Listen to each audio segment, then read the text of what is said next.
Pengertian tanam paksa. Sistem tanam paksa adalah sistem yang mengharuskan rakyat melaksanakan proyek penanaman tanaman ekspor di bawah paksaan pemerintah kolonial sejak 1830.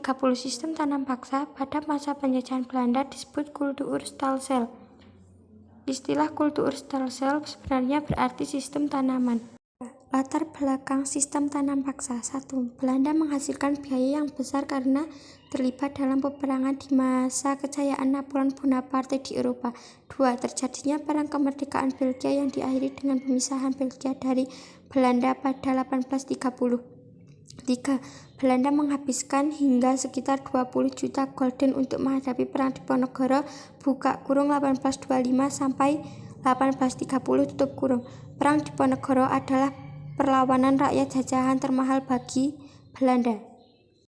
Tujuan tanam paksa di Jawa. Tujuan tanam paksa adalah merangsang produksi dan ekspor komoditas pertanian yang laku di pasar dunia. Peraturan tanaman paksa. 1. Persetujuan akan diadakan dengan penduduk agar mereka menyediakan sebagian dari tanahnya untuk penanaman tanaman ekspor yang dapat dijual di pasar Eropa. 2. Pekerjaan yang diperlukan untuk menanam tersebut tidak boleh melebihi pekerjaan untuk menanam tanaman padi. 3. Tanah yang disediakan penduduk tersebut bebas dari pajak. Dampak tanam paksa. 1. Dampak positif dari sistem tanam paksa adalah masyarakat mengenai jenis tanaman baru. 2. Dampak negatif adalah beban hidup rakyat semakin berat.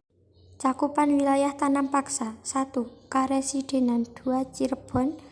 3. Pekalongan. 4. Tegal. 5.